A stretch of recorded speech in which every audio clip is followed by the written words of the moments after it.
हाँ जी स्टूडेंट्स, अज असी अपनी +2 क्लास सैक्शन सी की 6वीं story the bull beneath the earth जिसनों कि कुलवंत सिंह विर्क ने लिखा होया है, इस स्टोरी की कॉम्प्रीहेंसिव एक्सप्लेनेशन ਅਤੇ एनालिसिस कंटिन्यू करांगे। यह इस चैप्टर की सीरीज़ का साडा दूसरा वीडियो होएगा। तो बच्चों, मैं तुहानूं दसना चाहांगा कि मैं ऑलरेडी तुहानूं ये चैप्टर स्टार्ट करवा चुकिया हाँ ਅਤੇ इस चैप्टर के पेज नंबर 162 ਅਤੇ 163 ये दोनों पेजेस की ऑलरेडी मैं तुहानूं बच्चों एक्सप्लेनेशन की वीडियो भेज चुकिया हाँ। अज आपां इस तो अगे स्टोरी नूं कंटिन्यू करांगे। तो स्टूडेंट्स, जेकर तुहाडा इस चैप्टर की सीरीज़ का पहला वीडियो मिस होया है तो मैं स्क्रीन के टॉप राइट कॉर्नर के उपर तुहानूं इस वीडियो का लिंक प्रोवाइड कर रहा हाँ, जिस उत्ते जाके तुसी ये वीडियो देख सकते हो और फिर तुसी सैकेंड पार्ट नूं कंटिन्यू कर सकते हो।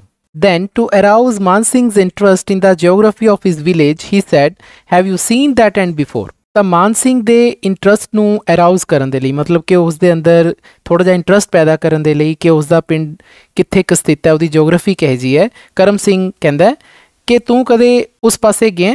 that and before, that and ਦਾ ਮਤਲਬ ਕਿ ਤੂੰ ਉਸ ਪਾਸੇ ਗਿਆ ਕਦੇ? no, ਨਹੀਂ, he answered, मान सिंह आंसर दिंदा कि नहीं, मैं नहीं गया।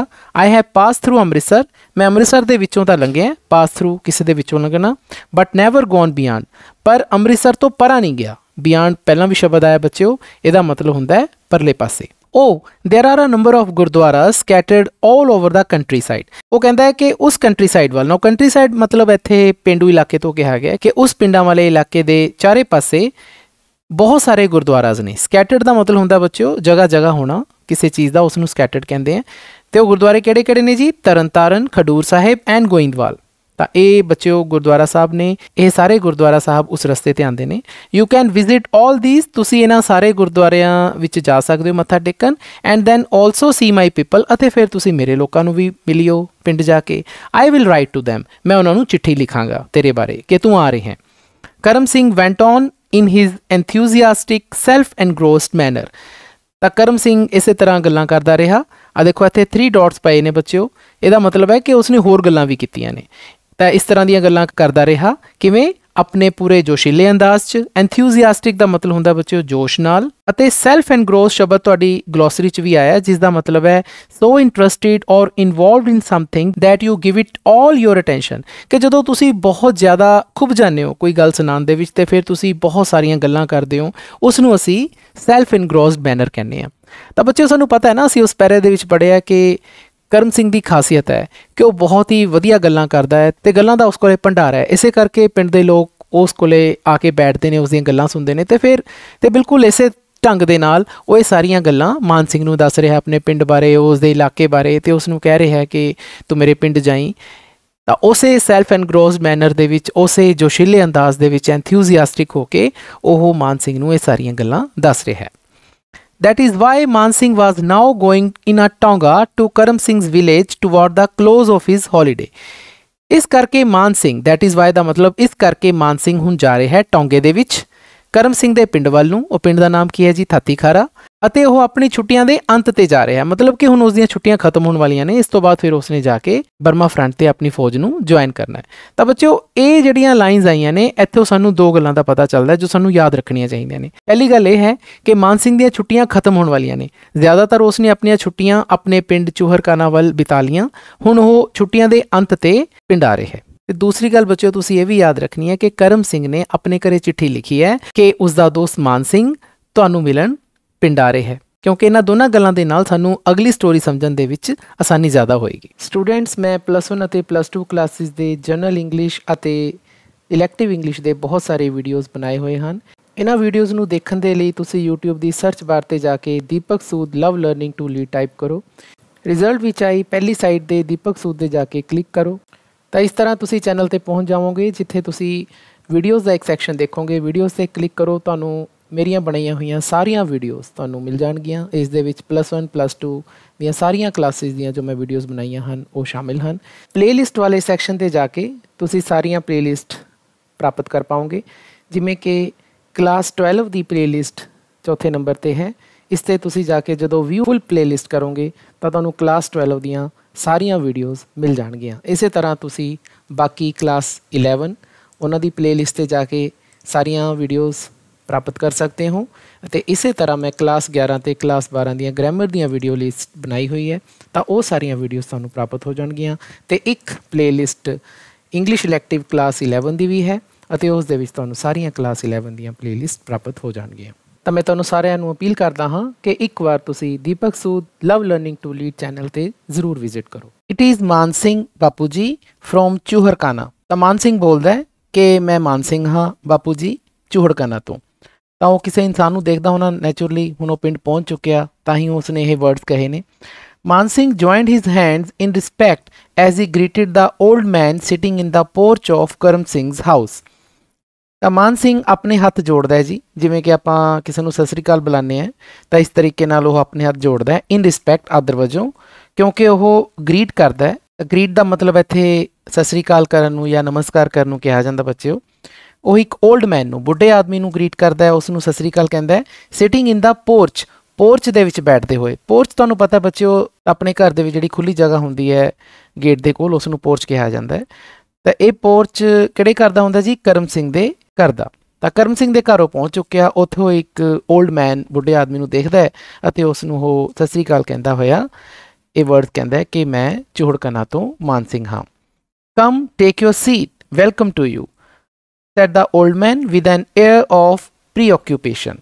ਹੁਣ ਉਹ ਜਿਹੜਾ ਬੁੱਢਾ ਆਦਮੀ ਹੈ ਉਹ ਕਹਿੰਦਾ ਹੈ ਕਿ ਆਓ ਸੀਟ 'ਤੇ ਬੈਠੋ, ਸਥਾਨ ਗ੍ਰਹਿਣ ਕਰੋ, ਤੁਹਾਡਾ ਸਵਾਗਤ ਹੈ, ਮਤਲਬ ਉਸ ਨੂੰ ਵੈਲਕਮ ਕਰਦਾ ਹੈ। ਇਹ ਗੱਲਾਂ ਓਲਡ ਮੈਨ ਨੇ ਕਹੀਆਂ ਨੇ, ਉਸ ਬੁੱਢੇ ਆਦਮੀ ਨੇ ਕਹੀਆਂ ਨੇ। ਪਰ ਇੱਥੇ ਬੱਚਿਓ ਇੱਕ ਫਰੇਜ਼ ਵੱਲ ਮੈਂ ਤੁਹਾਡਾ ਧਿਆਨ ਦਿਵਾਉਣਾ ਚਾਹੂੰਗਾ, ਉਹ ਹੈ with an air of preoccupation. ਤਾਂ ਇਹਦਾ ਮਤਲਬ ਕੀ ਹੈ? ਵਿਦ ਐਨ ਏਅਰ ਆਫ ਪ੍ਰੀਓਕਿਊਪੇਸ਼ਨ ਦਾ ਮਤਲਬ ਇਹ ਹੁੰਦਾ ਬੱਚਿਓ, ਜਦੋਂ ਸਪੋਜ਼ ਕਰੋ ਕਿਸੇ ਪਰਸਨ ਦਾ ਧਿਆਨ ਕਿਸੇ ਦੂਸਰੇ ਪਾਸੇ ਹੋਵੇ, ਉਹ ਕਾਫੀ ਆਪਣੇ ਖਿਆਲਾਂ 'ਚ ਖੋਇਆ ਹੋਵੇ ਅਤੇ ਉਸ ਨੂੰ ਆਪਾਂ ਇੱਕਦਮ ਜਾ ਕੇ ਬੁਲਾਈਏ ਅਤੇ ਫਿਰ ਉਹ ਇੱਕਦਮ ਆਪਣੇ ਖਿਆਲਾਂ ਦੇ ਵਿੱਚੋਂ ਦੀ ਹੀ ਕਹੇ ਕਿ ਹਾਂ ਜੀ ਠੀਕ ਹੈ ਆਓ ਬੈਠੋ। ਤਾਂ ਇਸ ਤਰੀਕੇ ਦੇ ਨਾਲ ਉਸ ਬੁੱਢੇ ਇਨਸਾਨ ਦਾ ਇਹ ਜਵਾਬ ਹੁੰਦਾ ਹੈ, ਮਤਲਬ ਕਿ ਉਹ ਆਪਣੇ ਖਿਆਲਾਂ ਦੇ ਵਿੱਚ ਖੋਇਆ ਹੋਇਆ। Man Singh walked in and sat on a small string bed. ਤਾਂ ਮਾਨ ਸਿੰਘ ਅੰਦਰ ਆ ਜਾਂਦਾ ਹੈ ਜੀ ਅਤੇ ਇੱਕ ਛੋਟੇ ਜਿਹੇ ਬਾਣ ਦੇ ਮੰਜੇ 'ਤੇ ਬੈਠ ਜਾਂਦਾ ਹੈ। ਪਿੰਡਾਂ ਦੇ ਵਿੱਚ ਆਮ ਬੱਚੇ ਉਹ ਬਾਣ ਦਾ ਮੰਜਾ ਹੁੰਦਾ, ਉਸ ਨੂੰ ਆਪਾਂ ਸਟ੍ਰਿੰਗ ਬੈਡ ਕਹਿੰਦੇ ਹਾਂ। The old man looked obviously perturbed at Man Singh's arrival. ਹੁਣ ਉਹ ਜਿਹੜਾ ਬੁੱਢਾ ਆਦਮੀ ਹੈ ਉਹ ਥੋੜ੍ਹਾ ਜਿਹਾ ਪਰਟਰਬਡ ਨਜ਼ਰ ਆਉਂਦਾ ਹੈ। ਓਬਵੀਅਸਲੀ ਦਾ ਮਤਲਬ ਸਪਸ਼ਟ ਰੂਪ 'ਚ, ਅਤੇ ਪਰਟਰਬਡ ਤੁਹਾਡੇ ਬੱਚੇ ਉਹ ਗਲੋਸਰੀ ਦੇ ਵਿੱਚ ਪਾਇਆ ਹੋਇਆ। ਇਸ ਦਾ ਮਤਲਬ ਹੈ ਬਿਕੇਮ ਐਂਗਜ਼ੀਅਸ। ਇਹਦਾ ਮਤਲਬ ਹੁੰਦਾ ਹੈ ਚਿੰਤਾ ਦੇ ਵਿੱਚ। ਤੇ ਪੂਰੀ ਲਾਈਨ ਦਾ ਮਤਲਬ ਇਹ ਹੋਇਆ ਕਿ ਮਾਨ ਸਿੰਘ ਦੇ ਆਉਣ 'ਤੇ ਉਹ ਜਿਹੜਾ ਬੁੱਢਾ ਆਦਮੀ ਹੈ ਉਹ ਥੋੜ੍ਹਾ ਜਿਹਾ ਸਪਸ਼ਟ ਤੌਰ 'ਤੇ ਚਿੰਤਾ ਦੇ ਵਿੱਚ ਨਜ਼ਰ ਆਉਂਦਾ ਹੈ। His eyes wandered away from his face and then froze into a fixed low gaze on the ground। ਹੁਣ ਉਸ ਦੀਆਂ ਅੱਖਾਂ, ਇੱਥੇ ਹਿਸ ਦਾ ਮਤਲਬ ਕਿਹਾ ਗਿਆ ਹੈ ਓਲਡ ਮੈਨ ਨੂੰ, ਤਾਂ ਉਸ ਬੁੱਢੇ ਆਦਮੀ ਦੀਆਂ ਅੱਖਾਂ ਵਾਂਡਰਡ ਅਵੇ। ਤਾਂ ਵਾਂਡਰਡ ਅਵੇ ਦਾ ਮਤਲਬ ਹੈ ਬੱਚੇ, ਸਪੋਜ਼ ਕਰੋ ਆਪਾਂ ਕਿਸੇ ਨੂੰ ਦੇਖ ਰਹੇ ਹੋਈਏ ਅਤੇ ਫਿਰ ਇੱਕਦਮ ਆਪਣਾ ਧਿਆਨ ਆਪਾਂ ਦੂਜੇ ਪਾਸੇ ਕਰ ਲਈਏ, ਆਪਾਂ ਅੱਖਾਂ ਦੂਜੇ ਪਾਸੇ ਫੇਰ ਲਈਏ, ਤਾਂ ਉਸ ਨੂੰ ਆਪਾਂ ਵਾਂਡਰਡ ਅਵੇ ਕਹਿੰਦੇ। ਤਾਂ ਉਸਨੇ ਆਪਣੀਆਂ ਅੱਖਾਂ ਫਰੋਮ ਹਿਸ ਫੇਸ, ਉਸਦੇ ਚਿਹਰੇ ਤੋਂ ਦੂਜੇ ਪਾਸੇ ਕਰ ਲਈਆਂ। ਹਿਸ ਦਾ ਮਤਲਬ ਇੱਥੇ ਬੱਚੇ ਉਹ ਮਾਨ ਸਿੰਘ ਹੈ ਕਿ ਉਸ ਬੁੱਢੇ ਆਦਮੀ ਨੇ ਆਪਣੀਆਂ ਅੱਖਾਂ ਮਾਨ ਸਿੰਘ ਦੇ ਫੇਸ ਤੋਂ ਪਰਾਂ ਕਰ ਲਈਆਂ ਅਤੇ ਫਿਰ ਉਹ ਟਿਕ ਗਈਆਂ। ਫਰੋਜ਼ ਦਾ ਮਤਲਬ ਇੱਥੇ ਬੱਚਿਓ ਜੰਮ ਗਈਆਂ। ਜਦੋਂ ਸਪੋਜ਼ ਕਰੋ ਕੋਈ ਚੀਜ਼ ਜੰਮ ਜਾਂਦੀ ਹੈ, ਫਰੀਜ਼ ਫਰੋਜ਼ ਹੈ ਨਾ, ਵਰਬ ਦੀਆਂ ਫਾਰਮਸ ਹੈ, ਤਾਂ ਫਰੋਜ਼ ਦਾ ਮਤਲਬ ਹੁੰਦਾ ਜੰਮ ਜਾਣਾ। ਤੇ ਇੱਕ ਤਰੀਕੇ ਨਾਲ ਉਸ ਦੀਆਂ ਨਜ਼ਰਾਂ ਜੰਮ ਗਈਆਂ ਕਿੱਥੇ? ਫਿਕਸਡ ਲੋ ਗੇਜ਼।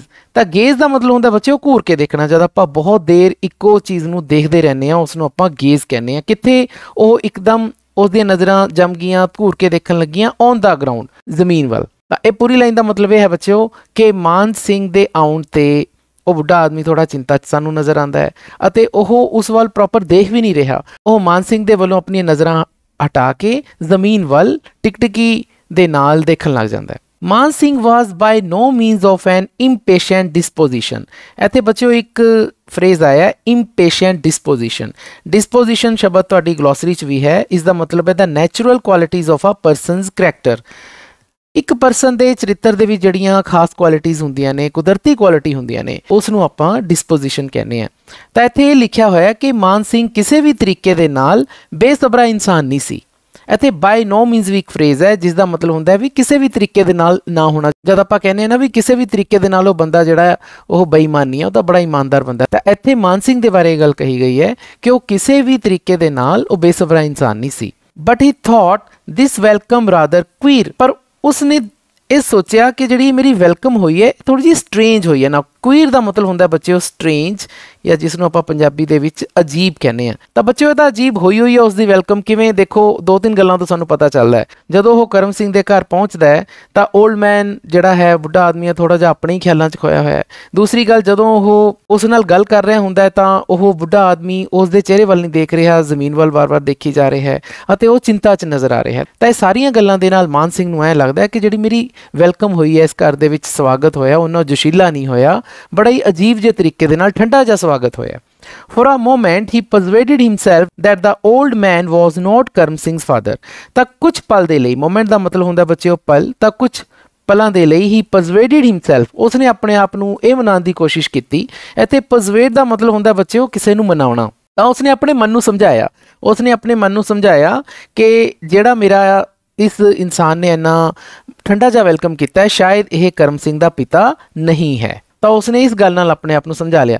ਇੱਥੇ ਗੱਲ ਬੱਚਿਓ ਨੋਟ ਕਰੋ ਕਿ ਮਾਨ ਸਿੰਘ ਥਰਮੇ ਵਾਲਾ ਇਨਸਾਨ ਹੈ। ਉਹ ਪਹਿਲੀ ਲਾਈਨ ਸਾਨੂੰ ਪਤਾ ਲੱਗਦਾ ਹੈ ਕਿ ਉਹ ਇੰਪੇਸ਼ੈਂਟ ਡਿਸਪੋਜੀਸ਼ਨ ਦੇ ਕਰੈਕਟਰ ਵਾਲਾ ਇਨਸਾਨ ਨਹੀਂ ਹੈ। ਇਹਦਾ ਮਤਲਬ ਉਹਦੇ ਸੁਭਾਅ 'ਚ ਥਰਮਾ ਹੈ, ਉਹ ਬੇਸਬਰਾ ਨਹੀਂ ਹੈ। ਇਸੇ ਕਰਕੇ ਉਸਨੇ ਆਪਣੇ ਆਪ ਨੂੰ ਸਮਝਾ ਲਿਆ ਕਿ ਸ਼ਾਇਦ ਇਹ ਜਿਹੜਾ ਇਨਸਾਨ ਹੈ ਇਹ ਕਰਮ ਸਿੰਘ ਦਾ ਫਾਦਰ ਨਹੀਂ ਹੈ। You are Karam Singh's father? Man Singh asked at last, demanding as it were a little more attention। ਤਾਂ ਮਾਨ ਸਿੰਘ ਹੁਣ ਕੁਐਸਚਨ ਕਰਦਾ ਹੈ ਕਿ ਤੁਸੀਂ ਕਰਮ ਸਿੰਘ ਦੇ ਪਿਤਾ ਹੋ, ਅਤੇ ਉਹ ਕਿਉਂ ਕਰਦਾ ਹੈ? ਕਿਉਂਕਿ ਉਹ ਉਸ ਦਾ ਧਿਆਨ ਥੋੜ੍ਹਾ ਜਿਹਾ ਖਿੱਚਣਾ ਚਾਹੁੰਦਾ ਹੈ ਆਪਣੇ ਲਈ। a little more attention, ਕਿਉਂਕਿ ਤੁਸੀਂ ਦੇਖੋ ਨਾ, ਹੁਣ ਤੱਕ ਉਸ ਨੇ ਕੋਈ ਜ਼ਿਆਦਾ ਗੱਲਬਾਤ ਨਹੀਂ ਕੀਤੀ ਉਸ ਬੁੱਢੇ ਆਦਮੀ ਨੇ ਮਾਨ ਸਿੰਘ ਦੇ ਨਾਲ। ਤਾਂ ਮਾਨ ਸਿੰਘ ਥੋੜ੍ਹੀ ਜਿਹੀ ਅਟੈਂਸ਼ਨ ਨੂੰ ਡਿਮਾਂਡ ਕਰਦਾ ਹੋਇਆ, ਥੋੜ੍ਹਾ ਜਿਹਾ ਧਿਆਨ ਉਸ ਤੋਂ ਮੰਗਦਾ ਹੋਇਆ ਇਹ ਕੁਐਸਚਨ ਉਸ ਨੂੰ ਪੁੱਛਦਾ ਹੈ। ਯੈਸ, ਹਾਂ, ਮੈਂ ਕਰਮ ਸਿੰਘ ਦਾ ਪਿਤਾ ਹਾਂ। ਦਿਸ ਇਜ਼ ਕਰਮ ਸਿੰਘ's ਹਾਊਸ, ਇਹ ਕਰਮ ਸਿੰਘ ਦਾ ਘਰ ਹੈ। Did he write to you about me? ਹੁਣ ਫਿਰ ਮਾਨ ਸਿੰਘ ਓਲਡ ਮੈਨ ਨੂੰ ਪੁੱਛਦਾ ਹੈ ਕਿ ਕੀ ਕਰਮ ਸਿੰਘ ਨੇ ਤੁਹਾਨੂੰ ਮੇਰੇ ਬਾਰੇ ਲਿਖਿਆ ਸੀ? ਯਾਦ ਕਰੋ ਬੱਚਿਓ, ਜਦੋਂ ਮਾਨ ਸਿੰਘ ਛੁੱਟੀ 'ਤੇ ਘਰ ਜਾ ਰਿਹਾ ਸੀ ਤਾਂ ਕਰਮ ਸਿੰਘ ਨੇ ਮਾਨ ਸਿੰਘ ਨੂੰ ਕਿਹਾ ਸੀ ਕਿ ਤੂੰ ਮੇਰੇ ਪਿੰਡ ਜਾ ਕੇ ਆਈ ਅਤੇ ਮੈਂ ਚਿੱਠੀ 'ਚ ਇਹ ਆਪਣੇ ਘਰਦਿਆਂ ਨੂੰ ਲਿਖ ਕੇ ਦੱਸਾਂਗਾ ਕਿ ਮੇਰਾ ਫਰੈਂਡ ਤੁਹਾਨੂੰ ਮਿਲਣ ਆ ਰਿਹਾ ਹੈ। ਤਾਂ ਹੁਣ ਉਹੀ ਕੁਐਸਚਨ ਉਹ ਕਰਮ ਸਿੰਘ ਦੇ ਫਾਦਰ ਤੋਂ ਪੁੱਛ ਰਿਹਾ ਹੈ ਕਿ ਕੀ ਕਰਮ ਸਿੰਘ ਨੇ ਤੁਹਾਨੂੰ ਚਿੱਠੀ 'ਚ ਮੇਰੇ ਬਾਰੇ ਲਿਖਿਆ ਸੀ? ਯੈਸ, ਹਾਂ, ਹੀ ਡਿਡ, ਉਸਨੇ ਸਾਨੂੰ ਚਿੱਠੀ ਲਿਖੀ ਸੀ। ਹੀ ਰੋਟ, ਉਸਨੇ ਲਿਖਿਆ ਸੀ that you would come and see us, ਕਿ ਤੂੰ ਆਵੇਂਗਾ ਅਤੇ ਸਾਨੂੰ ਆ ਕੇ ਮਿਲੇਂਗਾ। The old man got up as he uttered these words and walked away to the Courtyard. ਤਾਂ ਜਿਹੜਾ ਉਹੀ ਬੁੱਢਾ ਆਦਮੀ ਹੈ ਉਹ ਉੱਠਿਆ। ਗੋਟ ਅਪ, ਗੈਟ ਅਪ ਦਾ ਮਤਲਬ ਹੁੰਦਾ ਉੱਠਣਾ, ਅਤੇ ਜਿਵੇਂ ਹੀ ਉਸਨੇ ਇਹ ਵਰਡਸ ਕਹੇ, ਅਟਰਡ ਦਾ ਮਤਲਬ ਹੁੰਦਾ ਬੱਚਿਓ ਮੂੰਹੋਂ ਬੋਲਣਾ। ਕਿਹੜੇ words?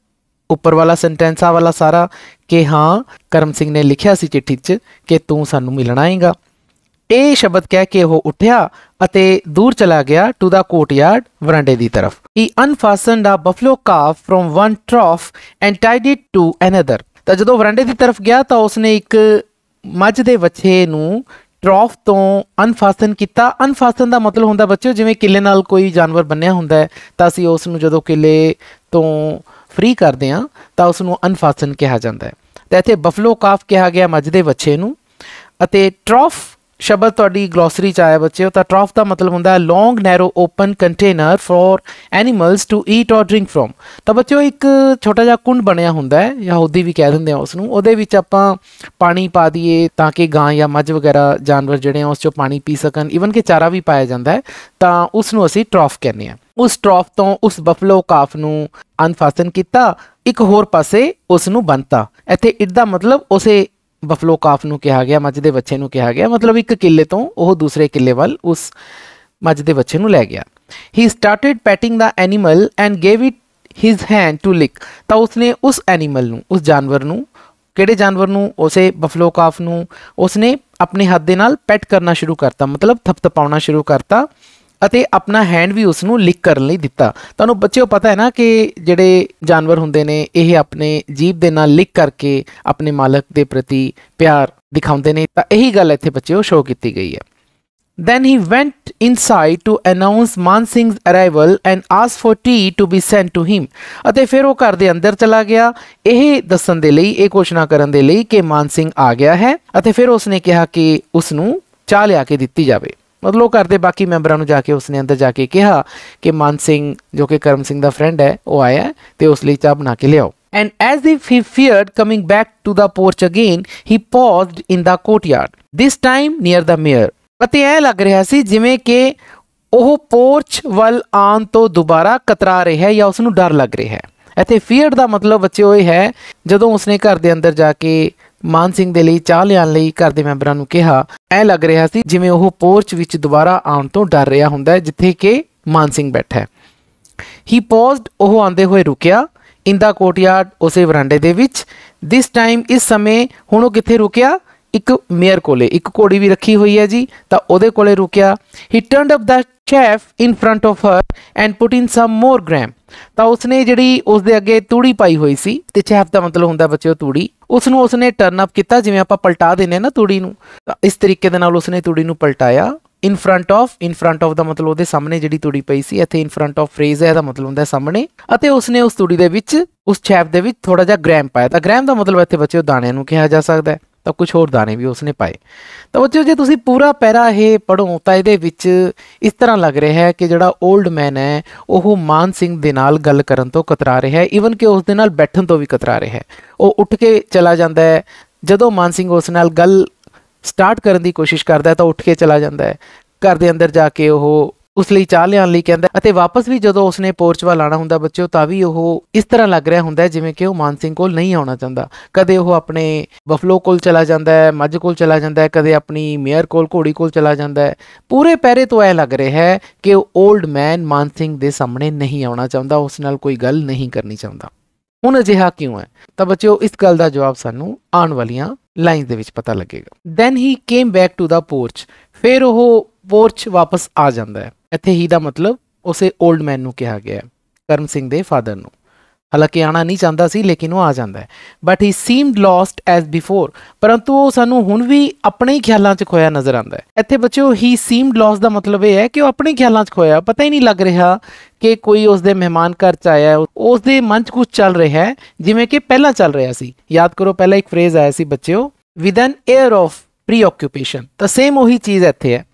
Wear is Jaswant Singh, Jaswant Singh ਕਿੱਥੇ ਹੈ? Asked Maan Singh to break the awkward silence, ਤਾਂ ਮਾਨ ਸਿੰਘ ਨੇ ਜਿਹੜੀ ਇੱਕ ਅਜੀਬ ਜੀ ਸਾਇਲੈਂਸ, ਚੁੱਪ ਜੀ ਪਸਰੀ ਹੋਈ ਸੀ ਪੂਰੇ ਘਰ 'ਚ, ਉਸ ਨੂੰ ਬ੍ਰੇਕ ਕਰਨ ਦੇ ਲਈ, ਉਸ ਨੂੰ ਤੋੜਨ ਦੇ ਲਈ ਮਾਨ ਸਿੰਘ ਨੇ ਪੁੱਛਿਆ ਕਿ ਜਸਵੰਤ ਸਿੰਘ ਕਿੱਥੇ ਹੈ। ਤਾਂ ਇੱਕ ਵਾਰੀ ਫੇਰ ਬੱਚਿਓ ਮਾਨ ਸਿੰਘ ਕੋਸ਼ਿਸ਼ ਕਰਦਾ ਹੈ ਗੱਲਬਾਤ ਸਟਾਰਟ ਕਰਨ ਦੀ, ਪਹਿਲਾਂ ਵੀ ਉਸਨੇ ਕੀਤੀ ਹੈ, ਹੁਣ ਫੇਰ ਕੋਸ਼ਿਸ਼ ਕਰ ਰਿਹਾ ਹੈ। ਹੀ ਨਿਊ, ਉਹ ਜਾਣਦਾ ਹੈ, that Karam Singh had a younger brother, ਕਿ ਕਰਮ ਸਿੰਘ ਦਾ ਇੱਕ ਛੋਟਾ ਭਰਾ ਵੀ ਹੈ। ਤਾਂ ਇਹਦਾ ਮਤਲਬ ਜਸਵੰਤ ਸਿੰਘ ਕੌਣ ਹੈ ਜੀ? ਕਰਮ ਸਿੰਘ ਦਾ ਛੋਟਾ ਬ੍ਰਦਰ ਹੈ। ਇੱਥੇ ਬੱਚਿਓ ਇੱਕ ਔਕਵਰਡ ਸ਼ਬਦ ਆਇਆ, ਇਹ ਔਕਵਰਡ ਦਾ ਮਤਲਬ ਹੁੰਦਾ ਬੱਚਿਓ ਅਜੀਬ, ਅਜੀਬ ਜੀ ਜਿਹੜੀ ਚੁੱਪ ਪਸਰੀ ਹੋਈ ਸੀ ਉਸ ਨੂੰ ਕਿਹਾ ਗਿਆ। He will be here presently with a cartload of fodder, ਉਹ ਇੱਥੇ ਹਾਜ਼ਰ ਹੋਏਗਾ। With a cartload of fodder ਦਾ ਮਤਲਬ ਚਾਰੇ ਦੇ ਭਰੇ ਹੋਏ ਗੱਡੇ ਦੇ ਨਾਲ। ਫੋਡਰ ਮਤਲਬ ਚਾਰੇ ਨੂੰ ਕਿਹਾ ਜਾਂਦਾ ਬੱਚਿਓ, ਕਾਰਟਲੋਡ ਜਿਹੜਾ ਗੱਡਾ ਹੁੰਦਾ ਹੈ ਉਸ ਨੂੰ ਕਿਹਾ ਜਾਂਦਾ। ਮੀਨਵਾਈਲ, ਇਸੇ ਦੌਰਾਨ ਕਰਮ ਸਿੰਘ ਮਦਰ ਬ੍ਰੌਟ ਇਨ ਟੀ, ਤਾਂ ਕਰਮ ਸਿੰਘ ਦੀ ਮਾਤਾ ਚਾਹ ਲੈ ਕੇ ਆ ਜਾਂਦੀ ਹੈ। ਤੁਹਾਨੂੰ ਪਤਾ ਨਾ ਬੱਚਿਓ ਕਿ ਕਰਮ ਸਿੰਘ ਦੇ ਫਾਦਰ ਨੇ ਅੰਦਰ ਜਾ ਕੇ ਘਰ ਚਾਹ ਲਿਆਉਣ ਲਈ ਕਿਹਾ ਸੀ, ਤਾਂ ਉਸਦੀ ਮਾਤਾ ਹੁਣ ਚਾਹ ਬਣਾ ਕੇ ਲਿਆਈ। ਸਤਿ ਸ਼੍ਰੀ ਅਕਾਲ ਬੇਜੀ, there was a note of filial cordiality in Man Singh's words, ਤਾਂ ਹੁਣ ਮਾਨ ਸਿੰਘ ਕਰਮ ਸਿੰਘ ਦੀ ਮਾਤਾ ਨੂੰ ਸਤਿ ਸ਼੍ਰੀ ਅਕਾਲ ਕਰਦਾ ਹੈ, ਬੇਜੀ ਕਹਿ ਕੇ ਬੁਲਾਉਂਦਾ ਹੈ, ਤਾਂ ਉਸਦੀ ਆਵਾਜ਼ ਦੇ ਵਿੱਚ ਇੱਕ ਫਿਲੀਅਲ ਕੋਰਡੀਐਲਿਟੀ ਦਾ ਨੋਟ ਹੈ। ਤਾਂ ਇਹਦਾ ਮਤਲਬ ਬੱਚਿਓ ਸਮਝਣ ਦੀ ਕੋਸ਼ਿਸ਼ ਕਰੋ। ਫਿਲੀਅਲ ਸ਼ਬਦ ਤੁਹਾਡੀ ਗਲੋਸਰੀ ਦੇ ਵਿੱਚ ਲਿਖਿਆ ਹੋਇਆ ਹੈ, ਜਿਸ ਦਾ ਮਤਲਬ ਹੈ connected with the way children behave towards their parents, ਜਿਵੇਂ ਬੱਚੇ ਆਪਣੇ ਮਾਂ-ਬਾਪ ਦੇ ਨਾਲ ਬੜੇ ਪਿਆਰ ਜੇ ਨਾਲ ਕਹਿੰਦੇ ਹੁੰਦੇ ਨੇ, ਤਾਂ ਉਸ ਨੂੰ ਅਸੀਂ ਫਿਲੀਅਲ ਕਹਿੰਦੇ ਹਾਂ। ਕੋਰਡੀਐਲਿਟੀ ਦਾ ਮਤਲਬ ਹੁੰਦਾ ਬੱਚਿਓ ਸਦਭਾਵਨਾ, ਆਪਣਤ, ਪਿਆਰ, ਇਸ ਨੂੰ ਕਿਹਾ ਜਾਂਦਾ ਹੈ। ਤਾਂ ਜਿਵੇਂ ਇੱਕ ਬੱਚਾ ਆਪਣੀ ਮਾਂ ਨੂੰ ਬੇਜੀ ਕਹਿ ਕੇ ਬੁਲਾਉਂਦਾ ਹੈ, ਸਤਿ ਸ਼੍ਰੀ ਅਕਾਲ ਕਰਦਾ ਹੈ, ਉਸੇ ਤਰ੍ਹਾਂ ਮਾਨ ਸਿੰਘ ਨੇ ਕਰਮ ਸਿੰਘ ਦੀ ਮਾਂ ਨੂੰ ਵੀ ਐਵੇਂ ਕਿਹਾ। The old woman's lips quivered and it appeared as if she would say something, ਤਾਂ ਹੁਣ ਉਸ ਬੁੱਢੀ ਔਰਤ ਦੇ ਜਿਹੜੇ ਬੁੱਲ ਨੇ ਉਹ ਥੋੜੇ ਜਿਹੇ ਸ਼ੇਕ ਕਰਦੇ ਆ। ਕਵੀਵਰਡ ਦਾ ਮਤਲਬ ਹੁੰਦਾ ਬੱਚਿਓ ਸ਼ੇਕ ਕਰਨਾ, ਹਿੱਲਣਾ, ਅਤੇ ਐਂ ਲੱਗਿਆ ਜਿਵੇਂ ਉਹ ਕੁਝ ਕਹਿਣਾ ਚਾਹੁੰਦੀ ਹੈ। she would say something, ਕਿ ਕੁਝ ਕਹੇਗੀ, but she did not, ਪਰ ਉਸਨੇ ਨਹੀਂ ਕਿਹਾ। ਮਾਨ Singh took the tea jar and cup from her and she went back, ਤਾਂ ਮਾਨ ਸਿੰਘ ਨੇ ਉਸ ਬੁੱਢੀ ਔਰਤ ਤੋਂ ਚਾਹ ਦੀ ਕੇਤਲੀ ਅਤੇ ਕੱਪ ਪਕੜ ਲਿਆ ਅਤੇ ਉਹ ਵਾਪਸ ਚਲੀ ਗਈ। ਤਾਂ ਬੱਚਿਓ ਇਹਨਾਂ ਲਾਈਨਾਂ ਤੋਂ ਸਾਨੂੰ ਇੱਕ ਹੋਰ ਗੱਲ ਦਾ ਪਤਾ ਚੱਲਦਾ ਹੈ, ਜਦੋਂ ਮਾਨ ਸਿੰਘ ਉਹਨਾਂ ਨੂੰ ਬੇਜੀ ਕਹਿ ਕੇ ਬੁਲਾਉਂਦਾ ਹੈ, ਸਤਿ ਸ਼੍ਰੀ ਅਕਾਲ ਕਰਦਾ ਹੈ, ਬਦਲੇ ਦੇ ਵਿੱਚ ਉਹ ਸਤਿ ਸ਼੍ਰੀ ਅਕਾਲ ਦਾ ਜਵਾਬ ਵੀ ਨਹੀਂ ਦਿੰਦੀ। ਉਹ ਕੁਝ ਕਹਿਣਾ ਚਾਹੁੰਦੀ ਹੈ ਲੇਕਿਨ ਉਹ ਕਹਿ ਨਹੀਂ ਪਾਈ। ਤਾਂ ਇੱਕ ਤਰ੍ਹਾਂ ਨਾਲ ਨਾ ਫਿਰ ਇਸ ਸਟੋਰੀ ਦੇ ਵਿੱਚ ਸਸਪੈਂਸ ਜਿਹਾ ਕ੍ਰੀਏਟ ਹੋ ਜਾਂਦਾ ਹੈ ਕਿ ਮਾਨ ਸਿੰਘ ਦੇ ਨਾਲ ਇਸ ਤਰ੍ਹਾਂ ਕਿਉਂ ਹੋ ਰਿਹਾ ਹੈ। ਨਾ ਕਰਮ ਸਿੰਘ ਦਾ ਫਾਦਰ ਉਸ ਨਾਲ ਚੰਗੀ ਤਰ੍ਹਾਂ ਬੋਲ ਰਿਹਾ ਹੈ, ਨਾ ਉਸ ਦੀ ਮਾਤਾ ਉਸ ਨਾਲ ਗੱਲ ਕਰਕੇ ਗਈ ਹੈ। These Majhails are strange people said Man Singh to himself. ਕਹਿੰਦੇ ਜਿਹੜੇ ਮਜੈਲ ਨੇ ਇਹ ਅਜੀਬ ਜਿਹੇ ਲੋਕ ਨੇ, ਮਾਨ ਸਿੰਘ ਨੇ ਆਪਣੇ ਆਪ ਨੂੰ ਕਿਹਾ। ਹੁਣ ਇੱਥੇ ਮਜੈਲ ਬੱਚਿਓ ਮਾਝੇ ਖੇਤਰ ਦੇ ਵਿੱਚ ਰਹਿਣ ਵਾਲੇ ਜਿਹੜੇ ਲੋਕ ਹੁੰਦੇ ਉਹਨਾਂ ਨੂੰ ਕਿਹਾ ਜਾਂਦਾ ਹੈ। ਤੁਹਾਨੂੰ ਪਤਾ ਨਾ ਬੱਚਿਓ ਕਿ ਕਰਮ ਸਿੰਘ ਦਾ ਜਿਹੜਾ ਪਿੰਡ ਹੈ ਥਾਤੀ ਖਾਰਾ, ਇਹ ਮਾਝੇ ਇਲਾਕੇ ਵਿੱਚ ਆਉਂਦਾ, ਅੰਮ੍ਰਿਤਸਰ ਦੇ ਕੋਲ ਦਾ ਇਲਾਕਾ ਹੈ। ਤਾਂ ਉਹ ਕਹਿ ਰਿਹਾ ਕਿ ਸਾਰੇ ਜਿਹੜੇ ਮਜੈਲ ਨੇ ਇਹ ਬੜੇ ਅਜੀਬ ਜਿਹੇ ਨੇ। ਹੁਣ ਉਹ ਮਜੈਲ ਕਿਹਨਾਂ ਨੂੰ ਕਹਿ ਰਿਹਾ ਹੈ? ਉਹ ਕਰਮ ਸਿੰਘ ਦੇ ਫਾਦਰ ਮਦਰ ਦੋਨਾਂ ਨੂੰ ਕਹਿ ਰਿਹਾ, ਕਿਉਂਕਿ ਉਸ ਤਰ੍ਹਾਂ ਦਾ ਵੈਲਕਮ ਜਾਂ ਉਸ ਤਰ੍ਹਾਂ ਦੀ ਜਿਸ ਤਰ੍ਹਾਂ ਦੀ ਉਹ ਚਾਹੁੰਦਾ ਸੀ ਕਿ ਮੇਰੇ ਨਾਲ ਗੱਲਬਾਤ ਹੋਵੇ, ਮੈਂ ਘਰ ਜਾਊਂਗਾ, ਤਾਂ ਉਸ ਤਰ੍ਹਾਂ ਦਾ ਇਨਵਾਇਰਮੈਂਟ, ਉਸ ਤਰ੍ਹਾਂ ਦਾ ਮਾਹੌਲ ਉਸ ਨੂੰ ਨਹੀਂ ਮਿਲ ਰਿਹਾ। ਹੀ ਫੈਲਟ ਡੀਪਲੀ ਕਟ ਅਪ। ਉਹ ਅੰਦਰੋਂ ਬਹੁਤ ਜ਼ਿਆਦਾ ਦੁਖੀ ਹੋ ਜਾਂਦਾ ਹੈ। ਡੀਪਲੀ ਦਾ ਮਤਲਬ ਡੂੰਘੇ ਤੌਰ ਤੋਂ, ਮਨ ਦੀਆਂ ਗਹਿਰਾਈਆਂ ਤੋਂ ਕਟ ਅਪ ਹੋ ਜਾਂਦਾ ਹੈ ਨਾ। ਉਹ ਕਟ ਅਪ ਦਾ ਮਤਲਬ ਇੱਥੇ ਕੀ ਹੈ ਬੱਚਿਓ? It's N adjective. ਇਹਦਾ ਮਤਲਬ ਹੁੰਦਾ ਹੈ ਬਹੁਤ ਜ਼ਿਆਦਾ ਦੁਖੀ ਹੋਣਾ। ਤਾਂ ਬਹੁਤ ਜ਼ਿਆਦਾ ਦੁਖੀ ਹੋ ਜਾਂਦਾ ਮਨੋਂ। He however could not retrace his footsteps now। ਪਰੰਤੂ ਹੁਣ ਉਹ ਵਾਪਸ ਨਹੀਂ ਜਾ ਸਕਦਾ। ਇੱਥੇ ਫੁੱਟਸਟੈਪਸ ਦਾ ਮਤਲਬ ਆਪਣੇ ਕਦਮ ਪਿਛਾਂ ਨੂੰ ਨਹੀਂ ਲੈ ਕੇ ਜਾ ਸਕਦਾ। ਇਹ ਪੂਰੀ ਲਾਈਨ ਦਾ ਮਤਲਬ ਹੈ ਰੀਟਰੇਸ ਹਿਸ ਫੁੱਟਸਟੈਪ, ਕਿ ਹੁਣ ਉਹ ਵਾਪਸ ਉਸ ਪਿੰਡ ਤੋਂ ਆਪਣੇ ਪਿੰਡ ਨਹੀਂ ਜਾ ਸਕਦਾ, ਬਿਕੋਜ਼ ਸ਼ਾਮ ਹੋ ਗਈ। ਵੈਲ ਠੀਕ ਹੈ, I will stay for the night. ਕਹਿੰਦੇ ਹੁਣ ਮੈਂ ਰਾਤ ਤਾਂ ਰਹੂੰਗਾ ਇੱਥੇ, ਆਈ ਹੈਵ ਟੂ, ਮੈਨੂੰ ਰਹਿਣਾ ਪੈਣਾ, and then leave early in the morning, ਪਰ ਮੈਂ ਸਵੇਰੇ ਜਲਦੀ ਚਲਾ ਜਾਊਂਗਾ। ਹੀ ਡਿਸਾਈਡਡ, ਉਸਨੇ ਸੋਚ ਲਿਆ। ਤਾਂ ਪੂਰੇ ਪਹਿਰੇ ਤੋਂ ਬੱਚੇ ਹੁਣ ਸਾਨੂੰ ਮਾਨ ਸਿੰਘ ਦੇ ਮਨ ਦੀ ਹਾਲਤ ਦਾ ਪਤਾ ਚੱਲਦਾ। ਦੇਖੋ ਉਹ ਬੜਾ ਸੋਚ ਕੇ ਆਇਆ ਹੈ ਕਿ ਮੈਂ ਆਪਣੇ ਫਰੈਂਡ ਦੇ ਘਰ ਜਾ ਰਹੇ ਹਾਂ ਤਾਂ ਮੈਨੂੰ ਸਾਰੇ ਬੜੇ ਖੁਸ਼ ਹੋ ਕੇ ਮਿਲਣਗੇ, ਮੇਰੇ ਨਾਲ ਗੱਲਾਂ ਕਰਨਗੇ, ਲੇਕਿਨ ਉਸ ਨੂੰ ਮਾਹੌਲ ਬਿਲਕੁਲ ਹੀ ਅਜੀਬ ਜਿਹਾ ਮਿਲਦਾ ਹੈ, ਉਸ ਨੂੰ ਮਾਹੌਲ ਬਿਲਕੁਲ ਹੀ ਅਲੱਗ ਮਿਲਦਾ ਹੈ। ਅਤੇ ਫਿਰ ਉਹ ਵਾਪਸ ਜਾਣਾ ਚਾਹੁੰਦਾ ਉਸੇ ਸਮੇਂ, ਪਰ ਉਹ ਜਾ ਨਹੀਂ ਸਕਦਾ ਬਿਕੋਜ਼ ਰਾਤ ਢਲਣ 'ਤੇ ਆ ਰਹੀ ਹੈ। ਤਾਂ ਉਹ ਫਿਰ ਨਿਸ਼ਚਾ ਕਰ ਲੈਂਦਾ ਕਿ ਮੈਨੂੰ ਅੱਜ ਰਾਤ ਤਾਂ ਰਹਿਣਾ ਹੀ ਪੈਣਾ, ਮੈਂ ਅਗਲੀ ਸਵੇਰ ਜਲਦੀ ਚਲਾ ਜਾਊਂਗਾ। At night, when Jaswant Singh arrived, the talk became little more informal। ਰਾਤ ਨੂੰ ਜਦੋਂ ਜਸਵੰਤ ਸਿੰਘ ਘਰ ਆ ਜਾਂਦਾ ਹੈ ਤਾਂ ਜਿਹੜੀ ਗੱਲਬਾਤ ਹੈ ਥੋੜ੍ਹੀ ਜਿਹੀ ਲਿਟਲ ਮੋਰ ਇਨਫੋਰਮਲ, ਥੋੜ੍ਹੀ ਜਿਹੀ ਜ਼ਿਆਦਾ ਗੈਰ ਰਸਮੀ ਹੋ ਜਾਂਦੀ ਹੈ। ਇਨਫੋਰਮਲ ਦਾ ਮਤਲਬ ਹੁੰਦਾ ਬੱਚਿਓ ਗੈਰ ਰਸਮੀ। ਗੈਰ ਰਸਮੀ ਦਾ ਮਤਲਬ ਹੁੰਦਾ ਬੱਚਿਓ ਜਦੋਂ ਦੋ ਫਰੈਂਡਸ ਆਪਸ 'ਚ ਗੱਲ ਕਰਦੇ ਹੁੰਦੇ ਆ ਤਾਂ ਫਿਰ ਉਹ ਥੋੜ੍ਹੀ ਜਿਹੀ ਰਸਮ ਰਿਵਾਜ ਦਾ ਲਿਹਾਜ਼ ਦਾ ਧਿਆਨ ਨਹੀਂ ਰੱਖਦੇ, ਫਿਰ ਕਈ ਤਰ੍ਹਾਂ ਦੀਆਂ ਗੱਲਾਂ ਹੋ ਜਾਂਦੀਆਂ, ਤਾਂ ਅਸੀਂ ਉਸ ਨੂੰ ਇਨਫੋਰਮਲ ਟਾਕ ਕਹਿੰਦੇ ਹਾਂ। ਫੋਰਮਲ ਟਾਕ ਹੁੰਦੀ ਹੈ ਜਦੋਂ ਸਪੋਜ਼ ਕਰੋ ਤੁਸੀਂ ਕਿਸੇ ਵੱਡੇ ਵਡੇਰੇ ਨਾਲ ਜਾਂ ਆਪਣੇ ਟੀਚਰ ਨਾਲ ਗੱਲਬਾਤ ਕਰਦੇ ਹੋ ਤਾਂ ਥੋੜ੍ਹਾ ਜਿਹਾ ਧਿਆਨ ਰੱਖਦੇ ਹੋ ਕਿ ਅਸੀਂ ਗੱਲ ਕੀ ਕਰਨੀ ਹੈ, ਤਾਂ ਉਹ ਫੋਰਮਲ ਟਾਕ ਹੋ ਗਈ। ਇੱਥੇ ਇਨਫੋਰਮਲ ਟਾਕ ਹੋ ਗਈ, ਪਰ ਇਸ ਲਾਈਨ ਦੇ ਵਿੱਚ ਇਹ ਗੱਲ ਧਿਆਨ ਰੱਖਣ ਵਾਲੀ ਹੈ ਲਿਟਲ ਮੋਰ, ਥੋੜ੍ਹੀ ਜਿਹੀ ਹੋਈ ਹੈ, ਜ਼ਿਆਦਾ ਨਹੀਂ ਹੋਈ। ਵੈਰੀ ਫੇਮਸ ਇਜ਼ ਕਰਨ ਸਿੰਘਸ ਬੁਲੇਟ ਇਨ ਦਿਸ ਬਰਮਾ ਵਾਰ। ਕਹਿੰਦੇ ਕਰਮ ਸਿੰਘ ਦੇ ਜਿਹੜੇ ਬੁਲੇਟ ਨੇ, ਗੋਲੀਆਂ ਨੇ, ਉਹ ਬਹੁਤ ਜ਼ਿਆਦਾ ਫੇਮਸ ਹੋਈਆਂ ਨੇ ਇਸ ਬਰਮਾ ਵਾਰ ਦੇ ਵਿੱਚ।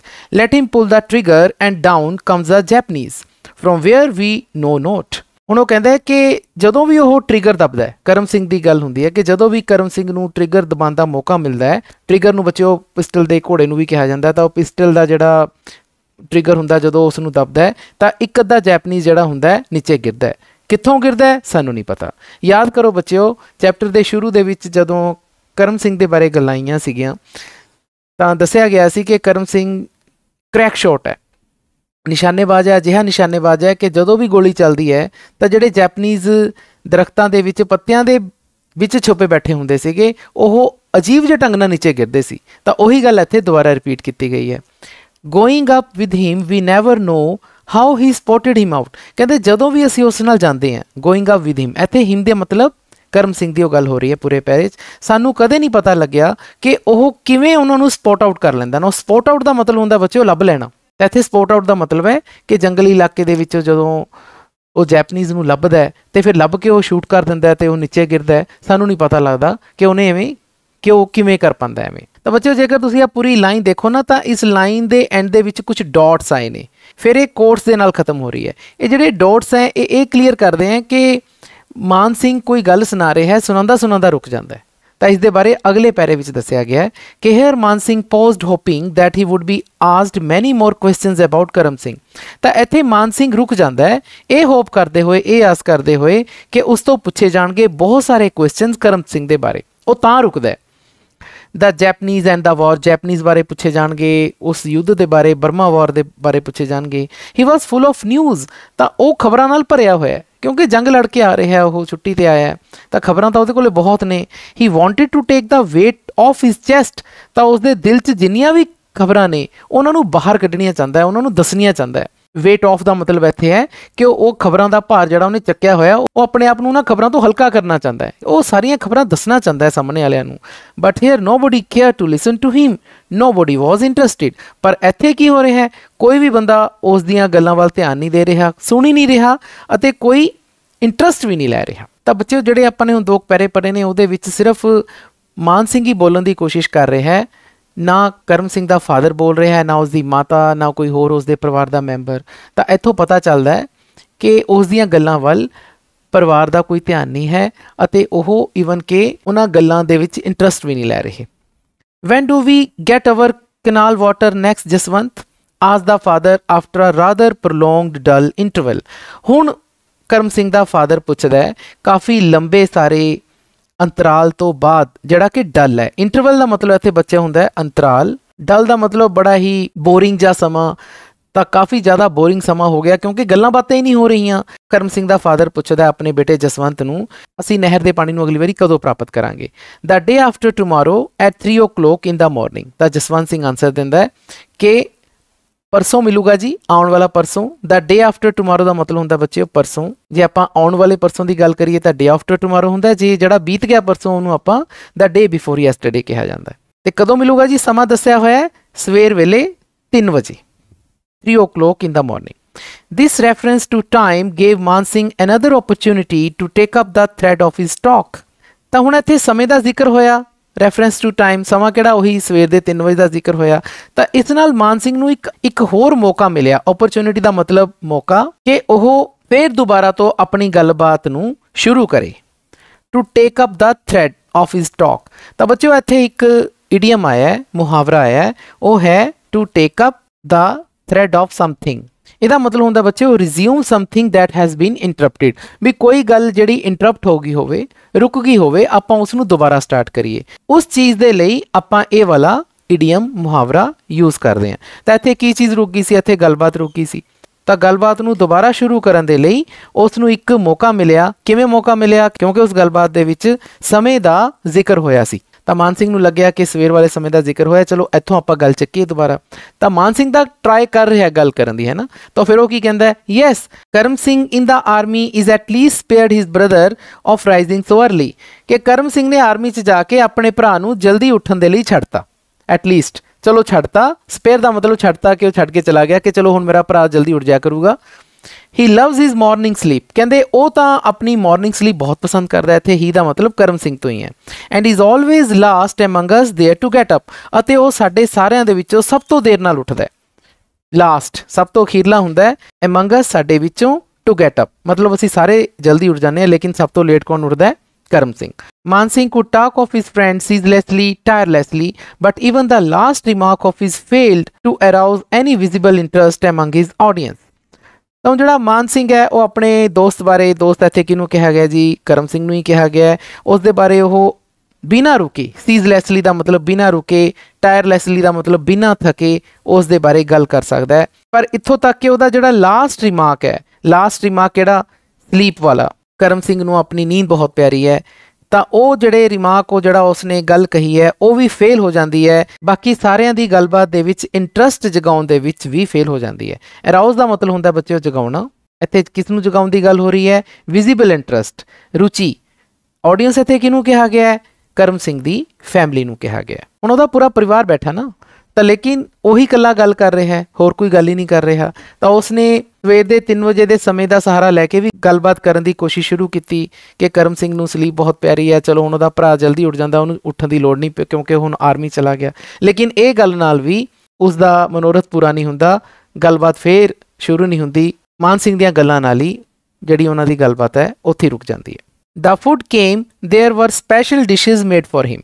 तो रात का खाना आ जाता है जी, स्पैशल डिशिज बनिया होंदियां ने, पकवान बने होंदे ने, मेड फॉर हिम। किस दे लई? मान सिंह दे लई, क्योंकि गेस्ट है। Jaswant kept waving a fan as he ate. जदों वो खाना खा रहा होंदा, ही दा मतलब इत्थे मान सिंह तो ही है। जदों मान सिंह खाना खा रहा होंदा तो जसवंत उसनूं पक्खा चलदा है, keep waving. Maan Singh somewhat got over the feeling that he had not been shown much attention. तो मान सिंह नूं आखिरकार ਇਹ ਫੀਲਿੰਗ ਦਾ ਅਹਿਸਾਸ ਹੋ ਜਾਂਦਾ ਹੈ ਕਿ ਉਸ ਨੂੰ ਉਹ ਅਟੈਂਸ਼ਨ ਨਹੀਂ ਮਿਲੀ ਜੋ ਕਿ ਉਸਨੇ ਸੋਚੀ ਸੀ, ਜਿੰਨਾ ਕਿ ਉਹ ਸੋਚ ਕੇ ਆਇਆ ਸੀ। ਇੱਥੇ ਬੱਚਿਓ ਇੱਕ ਫਰੇਜ਼ਲ ਵਰਬ ਆਈ ਹੈ get over something. Get over something ਦਾ ਮਤਲਬ ਕੀ ਹੁੰਦਾ ਹੈ? ਇਹਦਾ ਮਤਲਬ ਹੁੰਦਾ ਹੈ ਕੋਈ ਇਹੋ ਜਿਹੀ ਸਿਚੁਏਸ਼ਨ ਨੂੰ, ਕਿਸੇ ਅਜਿਹੇ ਹਾਲਾਤ ਨੂੰ ਤੁਸੀਂ ਸਵੀਕਾਰ ਕਰਦੇ ਹੋ ਜੋ ਕਿ ਤੁਹਾਨੂੰ ਸ਼ਾਇਦ ਪਸੰਦ ਨਹੀਂ ਹੈ।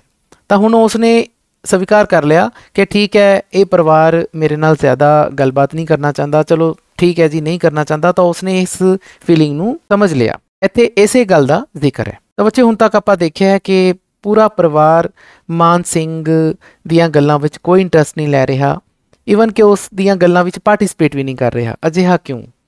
ਤਾਂ ਇਹਦਾ ਆਨਸਰ ਸਾਨੂੰ ਆਉਣ ਵਾਲੇ ਚੈਪਟਰ ਦੇ ਵਿੱਚ ਮਿਲੇਗਾ।